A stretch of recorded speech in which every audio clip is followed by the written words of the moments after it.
Hello, guys, and welcome to the second part of the Constitutional podcast. We hope you enjoyed the first one. And of course, I'm sure you must have learned one or two things. Please do share it with people so they can also get informed. This is an eruption, by the way, for those of you joining us for the first time. We'll also refer you to our first episode on the Constitution so you don't get lost once you begin to listen. For today, we will be going through part two of the Constitution in our outline. And yeah, so what do we have for today? I'm sure people are wondering. Blessings. With me is Blessings today. So, Blessings, can you give us a rundown of what is going down today? Okay, Toby. So today we will be discussing Nigerian regions, traditional legal frameworks before colonialism, and how the society conducted their affairs, and what was the equivalent of the constitution at that time. So, Hmm. in the first part of our series, we all discussed, we gave a basic introduction into what the constitution is and its importance. But of course, before colonialism, before the British came into Nigeria, we believe that there were societies which had, no, we believe history has proven that there were societies which existed, and these societies had their own laws with which they were run. So we're going to be discussing most of that today. Hmm. That's actually quite interesting. See me behaving like I don't know while I'm the one actually trying to explain it. But it's all good.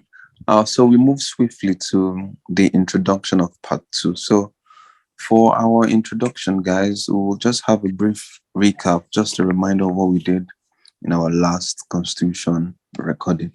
So, of course, we should know that every society is governed by laws, whether they are formal laws or they are informal laws. You will remember in our last podcast where we distinguished formal laws from informal constitutional laws.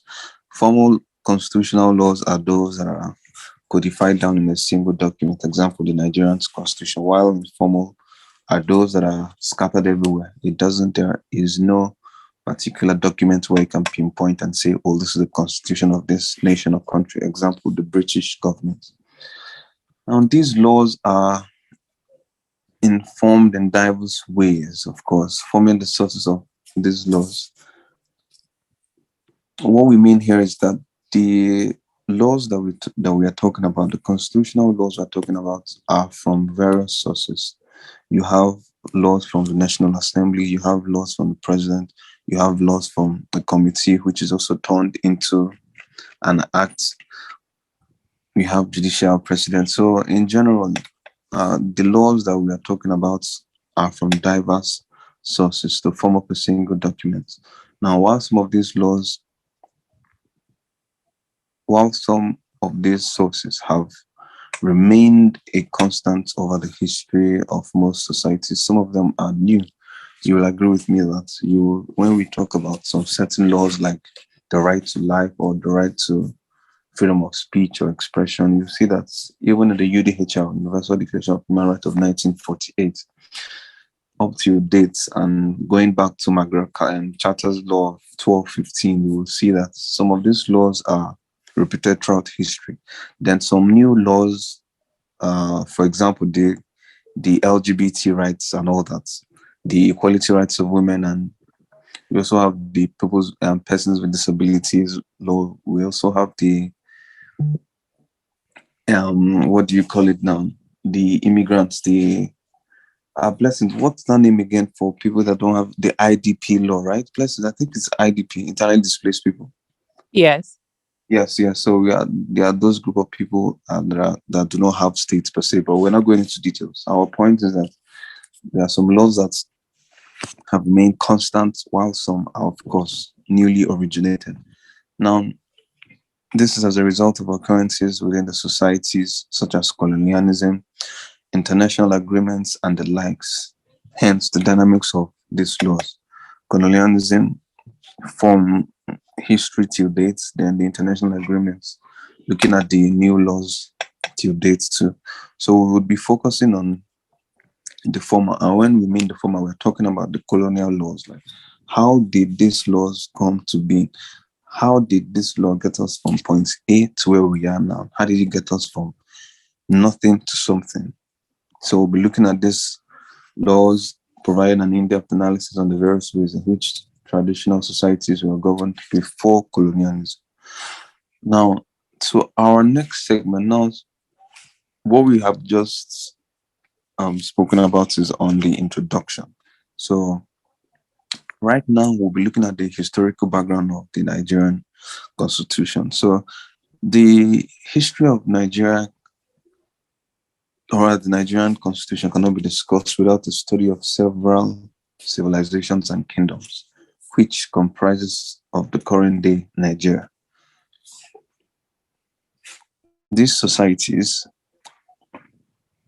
predate the colonial period of Nigeria, having diverse cultures, laws which governed the way they lived, how they related with each other, and how disputes were resolved. So let's not get too confused. What we mean by societies, we are talking about the various pockets, uh, what do you call it, tribes in Nigeria. For example, the Hausas, the Ijaw people, the Fulani people, the Yoruba people, the Igbo people, the Nupe people. This is what we mean when we talk about societies predated by the colonial period of Nigeria and all that.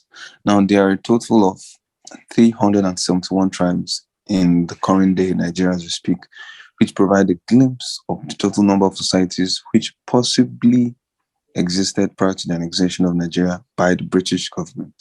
And however, for a comprehensive study of these societies, we would be focusing on three major kingdoms in the pre-colonial period, which is the Hausa Kingdom, the Yoruba Kingdom, and the Igbo Kingdom. Now, with due respect and without not negative to the other tribes, we are focusing on these three because these were the three major ethnic groups as at that time, as at the colonial period.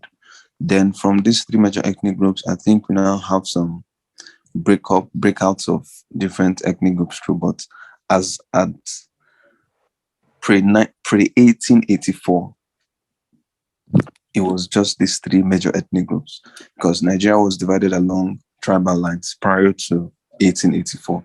Now, before colonialism, the traditional legal systems in Nigeria were run in accordance with local customs, traditions, as we will see in a moment. So, shortly, we'll be going through these three major ethnic groups and we'll wrap up this constitutional podcast series, because we want to give you bullet points information and just keep you informed on something you may not know. So Blessings, can you take us through the first tribe that we're talking about? Thank you, Toby. So we will be discussing the Yoruba people. Now, these people are said to have originated from an ethnic group called the Niger Congo. And while they are different societies having their different dialects, they weren't commonly referred to as Yoruba people. They normally identified with their community. Like you see the Ijebu people saying we are people from Ijebu land, we are people from Elisha. We had all those diversities because they had their own dialect. However, there were certain similarities in their culture, in their language, in their food, and in the development of history as history was being narrated. In order to make it more comprehensive, they regarded this set of people as the Yoruba people. Now, in Nigeria, we have these people in southwestern Nigeria that will include states like Ondo State, Ogun State, Osun State, and the likes. In north central Nigeria, we have Kwara State, Kogi State. We have some Yoruba people there.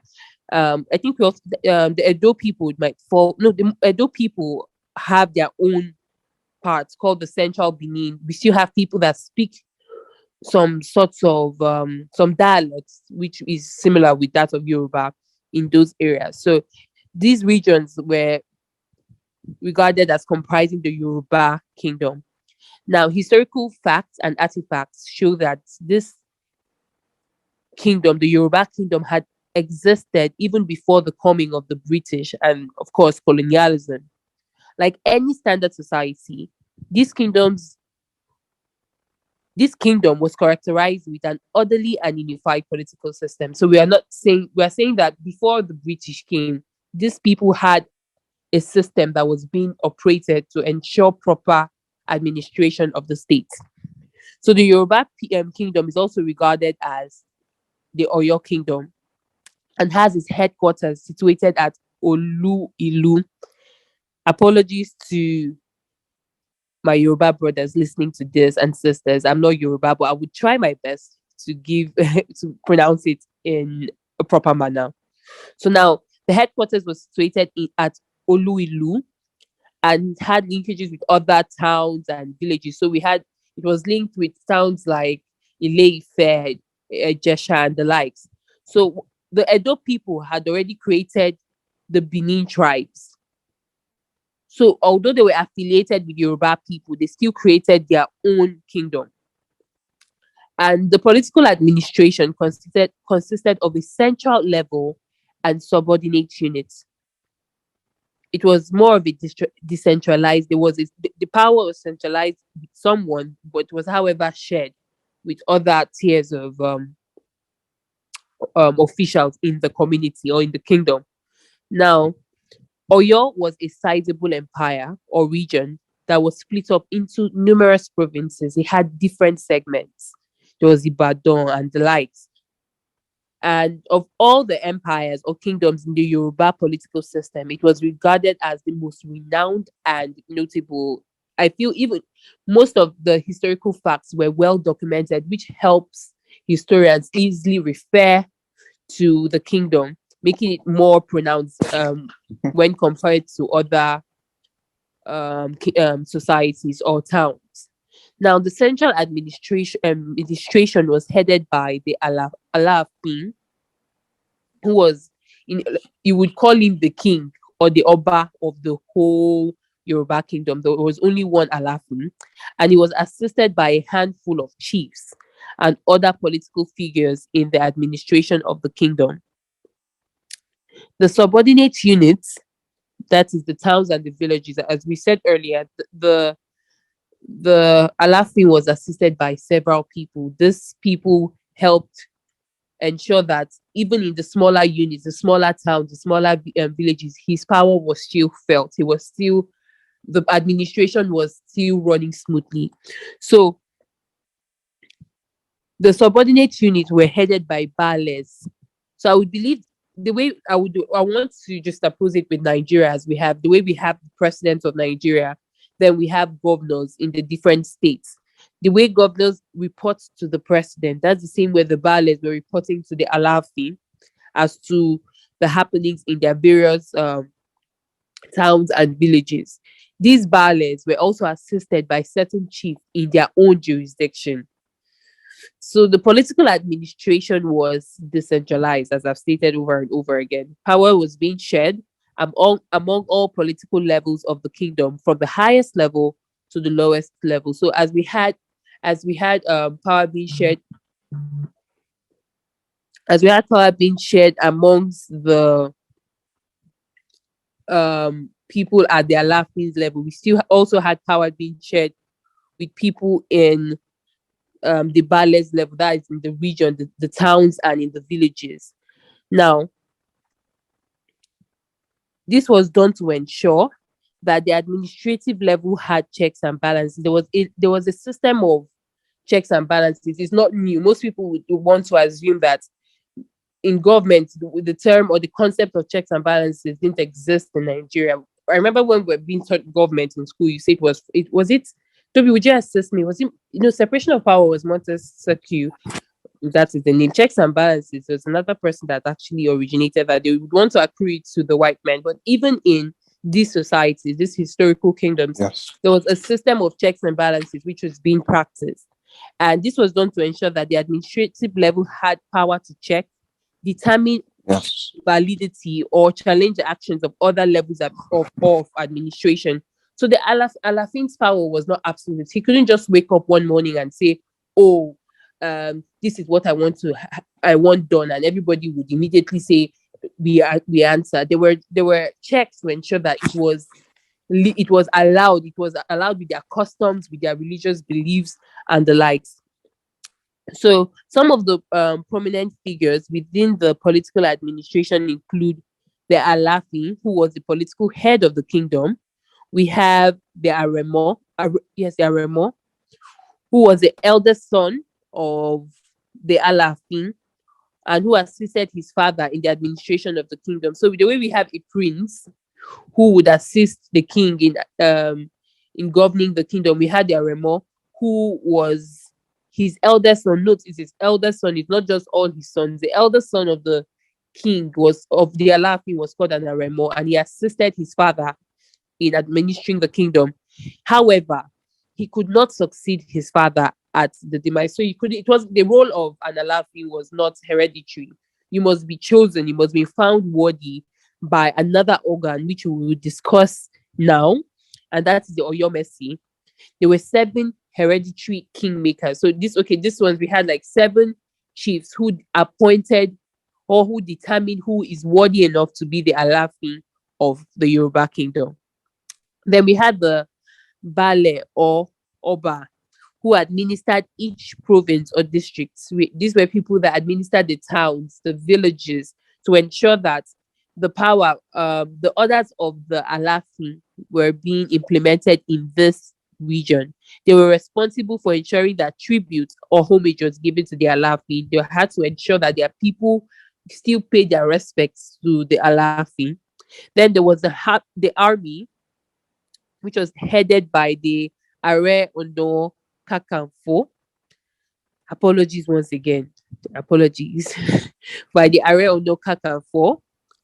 And of course, when they had wars between the kingdoms, maybe if, for instance, a foreign kingdom, like maybe the Hausas, or basically foreign kingdom, once they had war with those kingdoms, they had an army which defended the kingdom against such security threats. Then there was a special organ which is called the Ogboni Society. They had judicial authority and participated in policy making. You can see that even in these times, unlike what the Westerners would want us to believe, our forefathers, our ancestors had laid down system which they used to uh, run their kingdom. So there was still a society, which is the Ogoni Society, that made policies which helped in fostering laws. So they were also given the responsibility for the upkeep and preservation of law and order, as well as community cultural values. So the Ogboni Society played where they were like the judiciary arm within the Yoruba Kingdom government system, and they were more of a covert society that had impact on social development. Of course, if they're making policies, then they would have influence on the development in the society as regards to their values, the general societal developments. They played a huge role in bringing that to fruition. So I would hand over the mic to my colleague now to talk of another kingdom. Thank you. Yeah, Toby. what an interesting and informative first episode on the part 2 of the Nigerian constitutional elaboration. I hope you guys enjoyed the first episode. Stay tuned for the second episode where we'll be discussing the Hausa Fulani Kingdom and the Borono Empire, followed by the Eastern Igbo Kingdom. Thank you guys for tuning to the first episode. Bye. Thank you.